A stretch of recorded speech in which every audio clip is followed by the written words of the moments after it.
नमस्कार साथियों, मैं राजन कुमार आप सभी लोगों को सीट स्टडी सेंटर में स्वागत करता हूं, अभिनंदन करता हूं। साथियों, हम लोग बिहार स्पेशल का क्लास कर रहे हैं। बिहार स्पेशल में हम लोग 23 क्लास पहले कर चुके हैं। 23वें क्लास में हम लोग चंद्रगुप्त मौर्य के विजय अभियान के बारे में देखे थे। किसके बारे में? चंद्रगुप्त मौर्य के विजय अभियान के बारे में हम लोग देखे थे। इनके विजय अभियान कैसे चंद्रगुप्त मौर्य ने किए थे, पश्चिम में, उत्तर में, बंगाल में, सब दक्षिण में, टोटली इस क्लास में हम लोग एक एक करके देख चुके हैं। तो अगर ये क्लास आप लोग नहीं किए हैं तो मेरे चैनल के प्ले लिस्ट में जाइए, वहाँ से जाके आप लोग कर सकते हैं। ऐसे में प्रत्येक क्लास का लिंक प्रत्येक वीडियो के डिस्क्रिप्शन में डाल देता हूँ। आप लोग वीडियो के डिस्क्रिप्शन में जाके भी वहाँ से क्लास आप लोग कर सकते हैं। दोस्तों, हम लोग किसको देख रहे हैं? मौर्य वंश के बारे में जानकारी प्राप्त कर रहे हैं, मौर्य वंश को पढ़ रहे हैं। मौर्य वंश का हम लोग 3 क्लास कर चुके हैं, पहले 3 क्लास कर चुके हैं। आज का मौर्य वंश का ये क्या है? चौथा क्लास है और टोटल क्या है? ये 24वां क्लास है। आपका प्राचीन इतिहास के बिहार के संदर्भ में जो क्लास करवा रहा हूँ, अब आज का ये क्या है? 24वां क्लास है। 24वें क्लास में हम लोग क्या देखेंगे? बिंदुसार के बारे में। किसके बारे में? बिंदुसार के बारे में देखेंगे। बिंदुसार के बारे में जो भी महत्वपूर्ण जानकारी होगा परीक्षा के दृष्टिकोण से, आप लोग किसी भी एग्जाम का प्रिपरेशन कर रहे हैं तो आप लोग बिंदुसार के बारे में जो भी एग्जाम के दृष्टिकोण से प्रश्न बनेंगे उस सभी को हम लोग एक एक करके पॉइंट वाइज देखते चलेंगे। दोस्तों, आप किसी भी एग्ज़ाम का प्रिपरेशन कर रहे हैं, जैसे बीपीएससी का, बीएससीसी का, एसएससी का, any other exam of Bihar के किसी भी एग्ज़ाम का, या ऑल ओवर कॉम्पिटिटिव एग्ज़ाम किसी भी परीक्षा का आप तैयारी कर रहे हैं, ऑल ओवर इंडिया में किसी भी एग्ज़ाम का आप प्रिपरेशन कर रहे हैं, किसी भी स्टेट का पीसीएस का तैयारी कर रहे हैं, तो आप लोग मेरे चैनल से जुड़ के स्टडी कर सकते हैं। आप लोग किसी भी कंपटीशन एग्जाम का तैयारी कर रहे हैं तो आप लोग मेरे चैनल से जुड़िए और जुड़ के अपना स्टडी क्या शुरुआत कीजिए। हम बहुत ही बेहतरीन ढंग से आपको एक एक क्लास वाइज, एक एक टॉपिक वाइज, एक एक पॉइंट वाइज आपको क्लास करवा रहा हूं। तो आप लोग मेरे चैनल से जुड़िए, जुड़ के क्लास कीजिए। जो भी फ्रेंड्स मेरा क्लास कर रहे हैं आप लोग क्लास को लाइक और शेयर कर दीजिए। जो भी फ्रेंड्स मेरे चैनल पर नए हैं कृपया आप लोग चैनल को सब्सक्राइब कर लीजिए, क्योंकि मेरे द्वारा जो भी क्लास करवाया जाएगा या जो भी महत्वपूर्ण अपडेट होंगे आपको समय प्राप्त होता रहेगा। तो दोस्तों, आज के क्लास में हम लोग क्या देखेंगे? बिंदुसार के बारे में देखेंगे, बिंदुसार के बारे में पढ़ेंगे। तो एक एक पॉइंट हम लोग इनके बारे में देखते हैं। दोस्तों, यहाँ पे आप लोग देख सकते हैं क्या है? बिंदुसार। बिंदुसार का समय काल क्या है? 298 ईसा पूर्व से लेकर 273 ईसा पूर्व तक है। कितना है दोस्तों? 298 ईसा पूर्व से लेकर 273 ईसा पूर्व तक इनका शासन काल रहता है। यानी 298 से लेकर 273 ईसा पूर्व तक ये क्या कहते हैं? शासन कहते हैं। कहाँ पे? मगध में शासन कहते हैं। एक इनके पुत्र रहते हैं, चंद्रगुप्त मौर्य के पुत्र रहते हैं। तो यहाँ पे देखते हैं हम लोग कि बिंदुसार चंद्रगुप्त मौर्य के पुत्र था। बिंदुसार कौन था दोस्तों? चंद्रगुप्त मौर्य का पुत्र था। आगे देख लेते हैं दोस्तों। बिंदुसार चंद्रगुप्त मौर्य के उत्तराधिकारी बना। बिंदुसार क्या था? चंद्रगुप्त मौर्य के पुत्र थे और क्या बने? वो उत्तराधिकारी के रूप में बने। बिंदुसार कैसे उत्तराधिकारी के रूप में बने? पिछले क्लास में आपको बताए थे कि बिंदुसार जो उत्तराधिकारी बने चंद्रगुप्त मौर्य के, चंद्रगुप्त मौर्य यानी इनके जो पिता थे ये क्या थे? भद्रबाहु। भद्रबाहु कौन दोस्तों? भद्रबाहु। भद्रबाहु क्या थे? चंद्रगुप्त मौर्य के गुरु थे, जिन्होंने जैन धर्म की क्या दीक्षा चंद्रगुप्त मौर्य को दी थी। भद्रबाहु ने जब अकाल पड़ा, मगध में जब अकाल पड़ा, भयंकर अकाल पड़ा, तो भद्रबाहु ने क्या कहे कि अब जो हिंसा के घटना किए हैं, जिस कारण क्या हुआ है मगध में अकाल पड़ा है, निदान पूछे कि इस अकाल का निदान क्या होगा। तो भद्रबाहु ने चंद्रगुप्त मौर्य से बोले कि आप गोला जाइए, जहाँ पे आप संलेखना विधि को अपनाइए, जिससे क्या होगा? ये अकाल समाप्त हो जाएगा। तो भद्रबाहु के साथ चंद्रगुप्त मौर्य क्या कहते हैं, स्वयंबेल गोला जाते हैं, जहाँ पे संलेखना विधि को अपनाते हुए वो क्या हो जाते हैं, उनका मृत्यु हो जाता है। तो उसी समय क्या कहते हैं, चंद्रगुप्त मौर्य बिंदुसार को क्या करते हैं, अपना राजपाट का उत्तराधिकारी बना के चले जाते हैं। तो यहाँ पे वही बात लिखा है कि बिंदुसार चंद्रगुप्त मौर्य के क्या थे, उत्तराधिकारी थे। तो कैसे उत्तराधिकारी बने, आपको यहाँ पे हम बता दिए। बिंदुसार को वायु पुराण में भद्रसार कहा जाता है। क्या कहा जाता है, वायु पुराण में बिंदुसार को भद्रसार कहा जाता है। वहीं पे देख लेते हैं कि बिंदुसार को जैन ग्रंथों में क्या कहा जाता है, सिद्धसेन या सिंहसेन कहा जाता है। वायु पुराण में भद्रसार चंद्रगुप्त को बिंदुसार को क्या कहा जाता है, भद्रसार। किसमें, वायु पुराण में। और आपका यहाँ पे देखिए वायु पुराण में क्या कहा जाता है, भद्रसार। वहीं पे जैन ग्रंथ है, किसमें, जैन ग्रंथ में क्या कहा जाता है, सिंहसेन।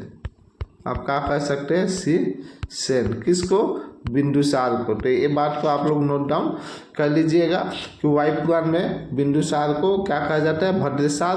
और जैन ग्रंथ में क्या कहा जाता है, सत्यसेन या सिंहसेन कहा जाता है। इस बात को आप लोग नोट डाउन कर लीजिएगा। यहाँ पे वही लिखा हुआ है कि वायु पुराण में भद्रसार कहा जाता है और आपको जैन धर्म में क्या कहा जाता है, सिद्धसेन या सिंहसेन कहा जाता है। सिद्धसेन या सिंहसेन कहा जाता है। किसको, आपको बिंदुसार को। बिंदुसार के यूनानी ग्रंथ में एथेनियस के अनुसार, यानी यूनानी जो ग्रंथ है उसमें एथेनियस के अनुसार बिंदुसार को अमित्र केटस के नाम से कहा गया है। क्या कहा गया है, अमित्र केटस कहा गया है। तो कहीं से भी आयोग प्रश्न बना सकता है दोस्तों। आयोग क्या कह सकता है, ये तीनों में से कहीं से भी प्रश्न बना सकते हैं। वायु पुराण पूछ लेगा, आपका जैन ग्रंथ पूछ लेगा, यूनानी ग्रंथ पूछ लेगा, उसमें बिंदुसार को क्या कहा गया है। तो आपको वायु पुराण में याद रखिए भद्रसार, आपका जैन ग्रंथ में याद रखिए सिद्धसेन या सिंहसेन, वहीं पे यूनानी ग्रंथ में आप याद रखिए अमित्र केटस कहा गया है। किसको, बिंदुसार को कहा गया है। तो बिंदुसार को संस्कृत यानी पतंजलि के अनुसार अपने ग्रंथ महाभाष्य यानी पतंजलि के अनुसार संस्कृत में अमृत घाट कहा गया है। क्या कहा गया, अमृत घाट कहा गया है। किसको, बिंदुसार को। इनका नाम चाइनीज ग्रंथों, चीनी साहित्य में बिंदुपाल और फातेमेन के नाम से जाना गया है।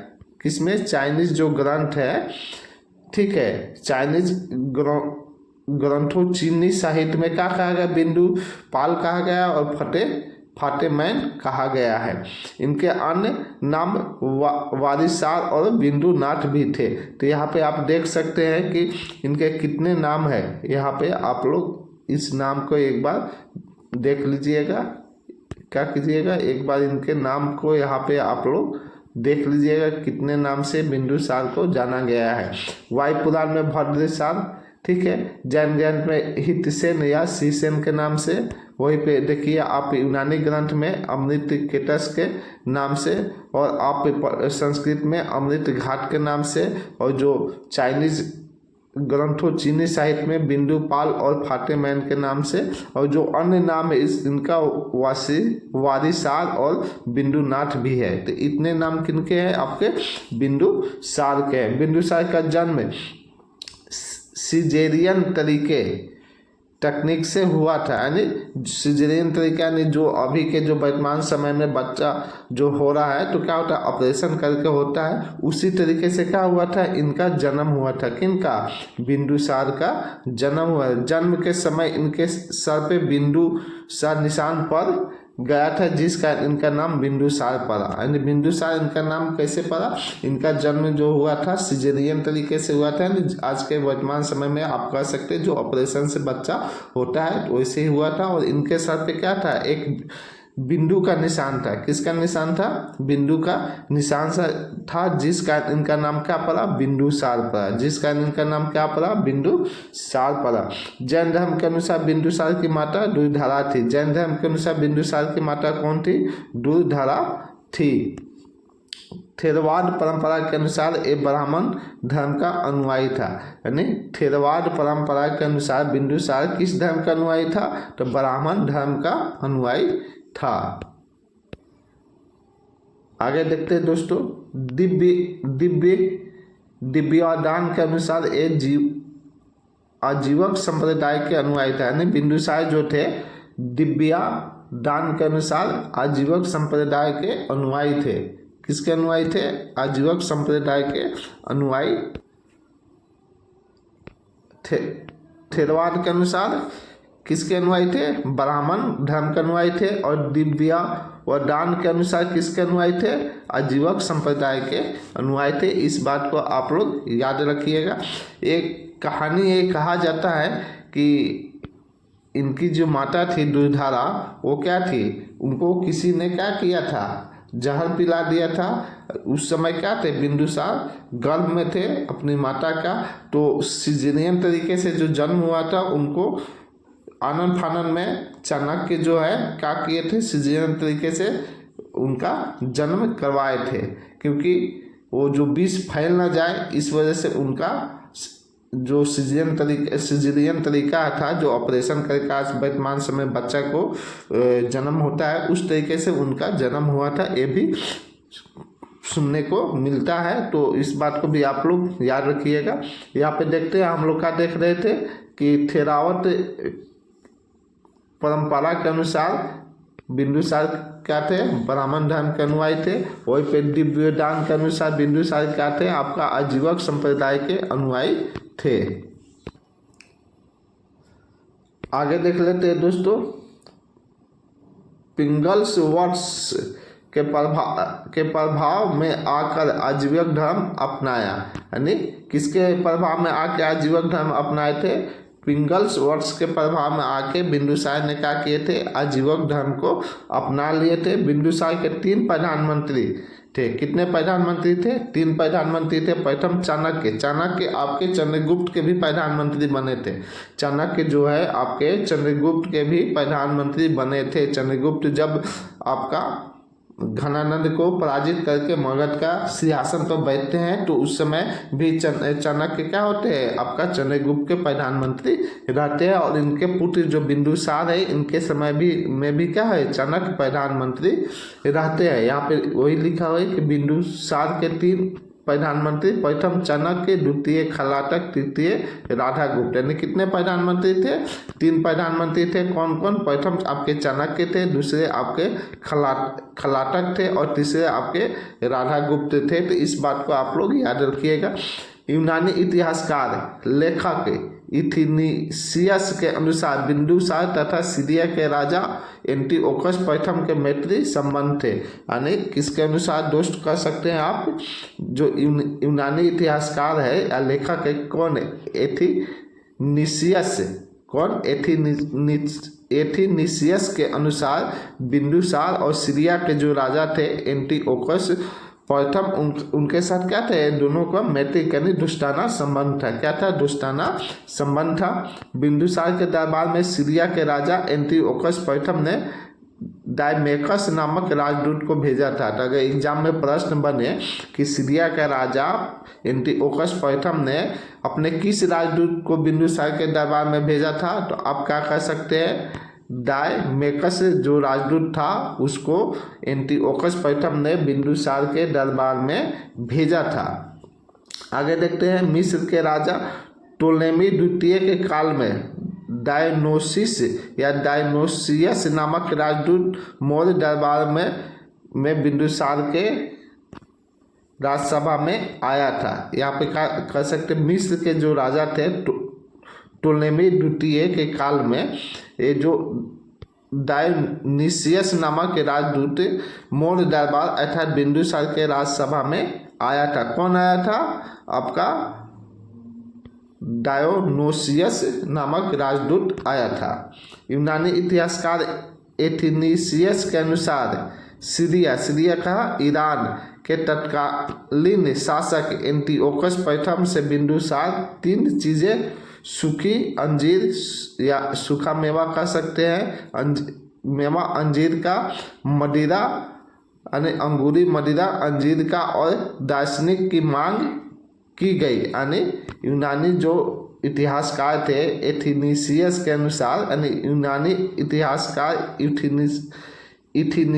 इथिनीसियस के अनुसार जो सीरिया यानी ईरान के जो राजा थे एंटीओकस पैथम, उनसे बिंदुसार ने 3 चीज़ें मांगी थी। क्या? सूखी अंजीर मांगी थी, और क्या मांगी थी आप यहाँ पे देख सकते हैं, सूखी अंजीर, मदिरा मांगी थी और दार्शनिक की मांग की थी, जिसमें एंटीओकस पैथम ने 2 चीज़ें मदिरा अंजीर का और सूखा मेवा अंजीर का दे दिया, यानी 2 चीज़ का किए दे दिए। कौन सा? मदिरा और सूखा मेवा आपको बिंदुसार को दे दिए। और दार्शनिक ये बातें यूनानी लेखक इथिनीसियस बताते हैं। 2 चीज़ का किए दे दिए और दार्शनिक का किए नहीं दिए।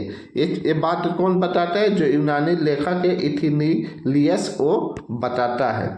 प्रशासन के क्षेत्र में बिंदुसार ने अपने पिता का ही अनुसरण किया, यानी प्रशासनिक के क्षेत्र में बिंदुसार का किए जैसे चंद्रगुप्त मौर्य ने किए थे, उसी अनुसार बिंदुसार ने भी अपने पिता के अनुसरण यानी पिता के कदमों पे चले। प्रांतों में उपराजा के रूप में कुमार नियुक्त किए, यानी प्रांतों में उपराजा के रूप में क्या किए? कुमार को नियुक्त किए। दिव्यावदान के अनुसार अशोक अवंती का उपराजा था, यानी जो कुमार का ने अपने पुत्र को क्या किए थे? उपराजा के रूप में नियुक्त किए थे। और दिव्यावदान के अनुसार अशोक, जो इनके पुत्र अशोक थे, वो क्या थे? अवंती के उपराजा थे। किसके उपराजा थे? अशोक अवंती के उपराजा थे। इसके शासनकाल में ज़्यादा विद्रोह नहीं हुआ और चंद्रगुप्त मौर्य अपना जो विजय अभियान किए थे, लेकिन बिंदुसार के शासनकाल में ज़्यादा विद्रोह नहीं हुआ और ना ही इसने कोई बड़ा युद्ध लड़ा, और ना विद्रोह हुआ ना कोई सा बड़ा युद्ध ये लड़े थे। इनका काल मौर्य काल का शांति का काल कहा जाता है। बिंदुसार का जो समय काल है, यानी जो काल है, यानी शासन ने जो किए है, इनके शासन काल को क्या कहा जाता है? मौर्य काल का शांति का काल कहा जाता है। बिंदुसार के समय आगे देख लेते दोस्तों। बिंदुसार के समय तक्षशिला प्रांत में 2 विद्रोह हुए। कितने विद्रोह हुए थे? तक्षशिला में बिंदुसार के समय 2 विद्रोह हुए थे, जिनका दमन करने के लिए तक्षशिला में अपने बड़े पुत्र सुसीम, इनका जो बड़ा पुत्र था बिंदुसार का, सुसीम को भेजे, और परंतु सुसीम विद्रोह को दबाने में क्या रहा? असफल रहा। तत्पश्चात बिंदुसार ने अपने छोटे पुत्र अशोक को विद्रोह दबाने के लिए भेजे। इनके बड़े पुत्र का क्या नाम था? सुसीम था। बिंदुसार के बड़े पुत्र का क्या नाम था? सुसीम था। दूसरे पुत्र का क्या नाम था? आपका अशोक था। तो 2 विद्रोह हुए थे। कहाँ पे? तक्षशिला में 2 विद्रोह हुए थे। तो उस विद्रोह को दबाने के लिए, दमन करने के लिए किसको भेजते? सुसीम को भेजते। लेकिन सुसीम विद्रोह दबाने में क्या होता है? असफल रहता है, जिस कारण बिंदुसार ने किसको भेजे? अशोक को भेजे। अशोक ने इस विद्रोह को दबाने के लिए गए और विद्रोह को दबा भी दिए। आगे देखते हैं। अशोक ने तक्षशिला के विद्रोह को दमन किया। वही बात यहाँ पे लिखा हुआ है कि अशोक ने क्या किया? तक्षशिला के विद्रोह को दमन किया। उस समय तक्षशिला का राजा बिंदुसार के ही दूसरा पुत्र सुसीम था, यानी तक्षशिला में जो विद्रोह हुआ था, तो उस समय तक्षशिला का राजा कौन था? आपका सुसीम था, जिससे विद्रोह का हुआ नहीं दबा, जिस कारण बिंदुसार को अशोक को विद्रोह दबाने के लिए भेजना पड़ा। और अशोक वहाँ पे जाके क्या कहता है? इस विद्रोह का दमन कर देता है, यानी विद्रोह को दबा देता है। तक्षशिला के विद्रोह के बाद अवंती या उज्जैन का उपराजा बिंदुसार ने अशोक को बना दिया। अशोक ने क्या किया? तक्षशिला के विद्रोह को दमन कर दिए, जिसके उपरांत बिंदुसार क्या कहते हैं? अवंती और उज्जैन का उपराजा किसको बना देते हैं? अशोक को बना देते हैं। इस बात को आप लोग याद रखिएगा। आगे देखते हैं। दिव्यवदान यानी बौद्ध ग्रंथ। एक दिव्यदान क्या है? आपका बौद्ध ग्रंथ है। इसके अनुसार बिंदुसार की सभा में 500 सदस्य वाली मंत्री परिषद थी। बिंदुसार के जो सभा होता था उसमें कितने? 500, कितना दोस्त? 500 मंत्री सदस्य वाली क्या थी? मंत्री परिषद थी, जिसका प्रधान खलाटक था। और इसका प्रधान कौन था? खलाटक था। खलाटक क्या था? द्वितीय प्रधान मंत्री था। किसका? बिंदुसार का। बिंदुसार ने 26 वर्षों तक राज किया। बिंदुसार ने कितने वर्ष तक राज करता है मगध पे? 26 वर्ष तक राज करता है। और अंततः 272 ईस्वी में उसकी मृत्यु हो जाती है। 272 ईसा पूर्व में क्या होता है? बिंदुसार की मृत्यु हो जाती है। कब हो जाती है? बिंदुसार की मृत्यु कब होती है? 272 ईसा पूर्व में होता है, ठीक है।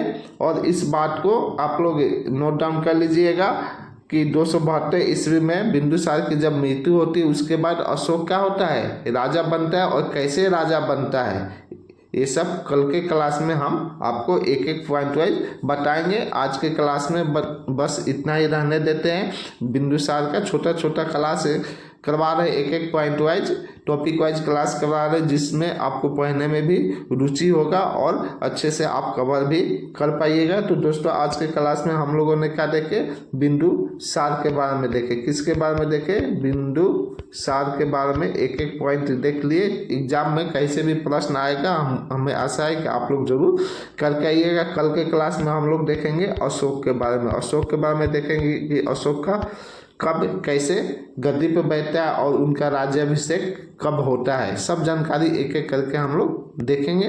तो दोस्तों मिलते हैं नेक्स्ट क्लास में। जय हिंद, धन्यवाद।